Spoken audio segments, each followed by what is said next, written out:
Bom estar com vocês novamente, professor Cid Mauro, assessor da Secretaria de Educação para o Ensino Religioso. Nono ano, nós vamos focar hoje na aula 3, a cultura religiosa e o desenvolvimento social. A gente pensa no modo como a religião pode influenciar positivamente a sociedade e acompanhar a própria evolução da sociedade. Então, cultura religiosa, desenvolvimento social, valorização da vida e solidariedade. Vamos logo partir das definições. O que é religião, o que é cultura e o que é cultura religiosa. Religião são sistemas culturais de crenças e visão de mundo que, por meio de símbolos, de narrativas, de tradições, relacionam-se à humanidade e à espiritualidade, adotando doutrinas, tradições e valores morais próprios de cada religião, buscando dar sentido à vida, explicar a origem da vida, assim como explicar a origem do universo. Essa é a definição de religião. E cultura? O que seria cultura? A religião está contida dentro da cultura. É todo o complexo social que inclui o conhecimento, as crenças, a arte, a moral, a lei, os costumes e todos os outros hábitos e capacidades adquiridos pelo homem como membro dessa sociedade. E o que seria cultura religiosa? Refere-se a uma visão interdisciplinar do modo como cultura e religião se associam. Cultura religiosa, dentro do seu contexto, a religião contribui para uma parcela do contexto maior da cultura. Então, é uma visão interdisciplinar do modo como a cultura e a religião se associam, se concretizam na sociedade, assim como apresentam uma visão transdisciplinar no sentido da integralização e valorização da cultura individual de cada religião neste mesmo espaço social.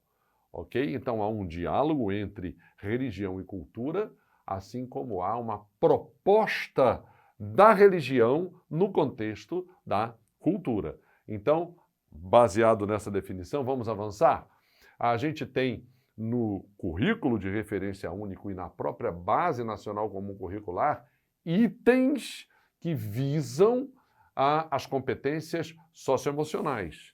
Então, elas visam a maneira como as pessoas devem se conduzir nesse contexto de relacionamento. Então, há, por exemplo, dentro do contexto cultural, há as subdimensões lá na Base Nacional Comum Curricular de valorização da diversidade. No contexto cultural, a diversidade deve ser valorizada. Não pode haver uma tendência de uma determinada religião de querer que tudo na sociedade seja conforme ela compreende, porque há outras religiões. Reconhecimento do outro, que é alteridade no contexto cultural, como isso é importante. Não é? O acolhimento da perspectiva do outro, eu tenho que saber ouvir. Não é? E o diálogo e convivência dentro do contexto cultural, a colaboração, a mediação de conflitos. Nós não somos perfeitos, sempre vai haver conflitos. Então, nesse slide, você vê as dimensões, como elas estão na proposta dos currículos e da Base Nacional e qual é o perfil requerido do aluno. Por exemplo, no contexto da valorização da diversidade, o que se espera do aluno? Ele deve participar de grupos, de redes, de ambientes culturalmente diversos. Evidentemente que o aluno tem que ter todo um cuidado para saber que ambientes são esses, mas devem ser ambientes culturalmente diversos. Por exemplo, na mediação de conflitos, como deve ser o perfil do aluno para essa mediação de conflitos? Olha, devem ser identificadas as causas dos conflitos e deve haver um exercício de formas de resolver essas diferenças em situações interpessoais, entre pessoas, em situações no contexto da escola e em situações sociais. Então você vê que na maneira como a gente se comporta na escola, no planejamento das disciplinas da escola, no planejamento do ensino religioso, no planejamento para a própria conduta do aluno, já há uma ênfase no comportamento dentro do contexto da sociedade. Vamos ver ali o que significa a valorização da vida. Se a gente está vendo a contribuição das religiões no contexto social, no contexto cultural e no contexto de valorização da vida, há aqui 7 itens que nós separamos como ênfases para a valorização da vida. Valorização da escola, vida na escola, o modo como o aluno valoriza o espaço e as oportunidades que a escola oferece. Olha, a escola é sumamente importante porque prepara você para a sua vida na sociedade. Um dia você vai ter uma profissão, um dia você vai ter o seu cônjuge, a pessoa com quem você vai conviver o resto da vida, os filhos. Então, você precisa valorizar a escola porque ela vai te dar conhecimento, vai te aparelhar para a tua vida profissional. Então, é muito importante essa valorização da escola, a valorização dos estudos. A gente, como o seu preparo está nessa fase atual, a gente está enfrentando uma fase difícil desde o ano passado, muitas modificações houve, então quase que o protagonismo do aluno, ou seja, a disposição do aluno é que está valendo, porque agora ele fica em casa, agora ele pode usar a internet, ele pesquisa por si, com a ajuda do professor, de maneira remota, e a pessoa que tem dificuldade com a internet, é necessária a valorização dos estudos. Nesse momento agora, haver o que se chama de protagonismo é o aluno mesmo se incentivar, se motivar e buscar tudo aquilo que o professor pode oferecer para ele. Valorização das amizades, escolha certa, como todas as outras escolhas, a escolha das amizades deve ser uma escolha certa, sempre desejando o melhor para si, para o outro e para todos ao redor. Isso mesmo, às vezes há escolhas erradas no sentido das amizades. Os pais orientam, a religião também orienta, a escola também orienta, não é? Valorização de princípios éticos. Olha, como a gente tem falado em princípios éticos, ninguém vive sem eles, sem regras. Caso não sejam valorizados, a própria vida se desvaloriza, a vida corre risco. É necessário caráter, personalidade e rigor na escolha dos princípios éticos. Todas essas coisas estão intercaladas, não é? A valorização da escola, a valorização do estudo, a escolha da amizade, cultivo de princípios éticos, essas coisas, elas fazem parte do contexto geral da vida. Por isso que a gente está falando da valorização da vida. A importância da religião, da cultura religiosa, a proposta da cultura religiosa no contexto de valorização da vida. Valorização do projeto de vida, lá dentro da Base Nacional Comum Curricular, dentro do nosso currículo do Estado, existe um item específico em que você olha qual é o seu projeto de vida. Já começou. O seu estudo está preparando você para o teu futuro. Por isso que você tem que valorizar o estudo. Por isso que você tem que valorizar a escola. Porque o teu projeto de vida já está em curso. Os estudos são fundamentais na preparação para o emprego. Desde agora e permanentemente, você vai... quando eu sair da escola, quando eu sair da faculdade, eu vou parar de estudar. Nunca você vai parar de estudar. Ainda que você faça o teu ensino médio, que você faça o teu Enem, você ingressa na faculdade, o estudo não termina quando você termina a faculdade. Pelo contrário, ele está apenas começando, ou já começou lá atrás.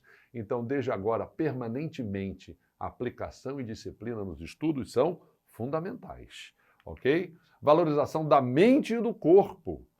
Olha, a gente fala da questão de praticar exercícios, de se alimentar bem, mas também a nossa mente também tem que ser valorizada. É qualquer coisa que vai passar na minha mente, é qualquer coisa que vai entrar, ocupar meu tempo. Você tem que saber direito fazer uma seleção e às vezes até dizer não, esse conteúdo eu não quero, não, isso daqui sem agressão a ninguém, nem a si mesmo.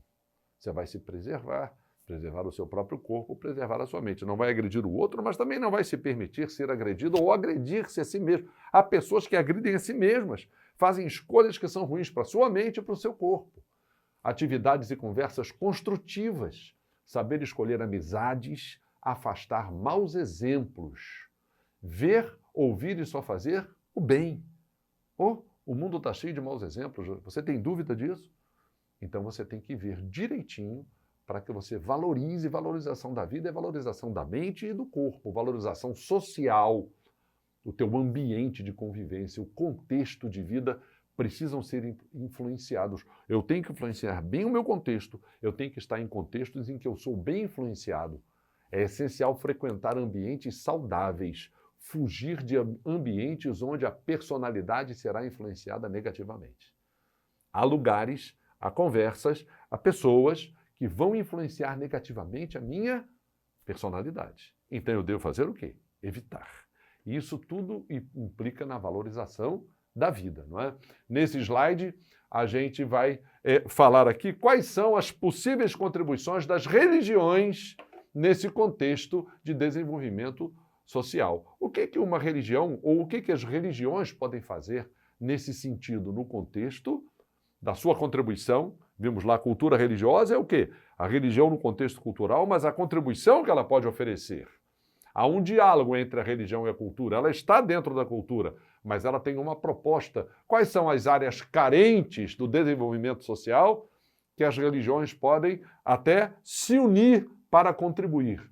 Conscientização pela preservação da vida, respeito ao outro, ao meio ambiente, o valor do ser humano, que é o mais elevado valor. As religiões devem se unir e devem contribuir com essa visão, não é? Enfrentamento de necessidades essenciais, a gente passando fome, moradia, saúde, segurança, educação, alcançando todos por igual. As religiões podem se reunir. E que soluções a gente tem para o desemprego, para a fome, para os problemas de moradia, para os problemas de saúde? Nessa época agora de pandemia, em que um monte de cuidados são necessários a gente tomar, as religiões podiam ter boas ideias para ver quem está sendo mais afetado e auxiliar essas pessoas, né?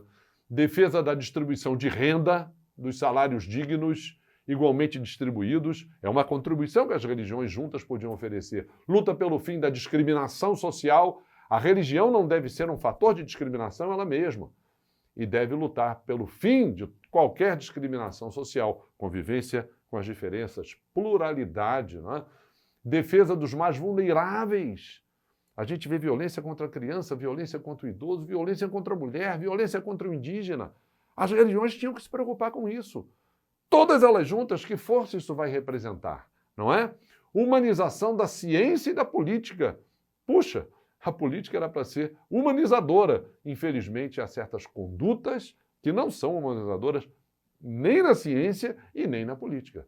A ciência era sempre para nos trazer benefício. Olha como é que as pessoas agora estão desejando ser vacinadas, comemorando a vacina. Isso é um avanço da ciência. Mas a humanização do ser humano. Às vezes o ser humano não se mostra humano. Então, humanização da ciência, da política, na busca pela solução de problemas urgentes e aflitivos na sociedade, as religiões podiam se preocupar, devem se preocupar com isso. Isso é uma proposta de áreas carentes do desenvolvimento social que as religiões podem assumir. Em seu conjunto, podem assumir e trabalhar juntas para resolver, não é? Compreensão de que religião e cultura secular devem, de modo permanente, caminhar juntas e equacionar problemas sociais. A religião, ela não tem que tomar conta, ela não é o último reduto da cultura, no sentido de dizer como que as pessoas têm que agir. Elas têm que dialogar. As culturas respeitem as religiões, pelo seu modo de ver a vida, mas as religiões contribuam para o bem da cultura. Por isso que está escrito ali. Compreensão de que religião e cultura secular devem, de modo permanente, caminhar juntas e equacionar os problemas sociais para resolvê-los. Ok? Muito obrigado. Não esqueça de clicar, de procurar a plataforma Eduque para você assistir essa aula e lá os slides estão também colocados. Muito obrigado. Até a próxima.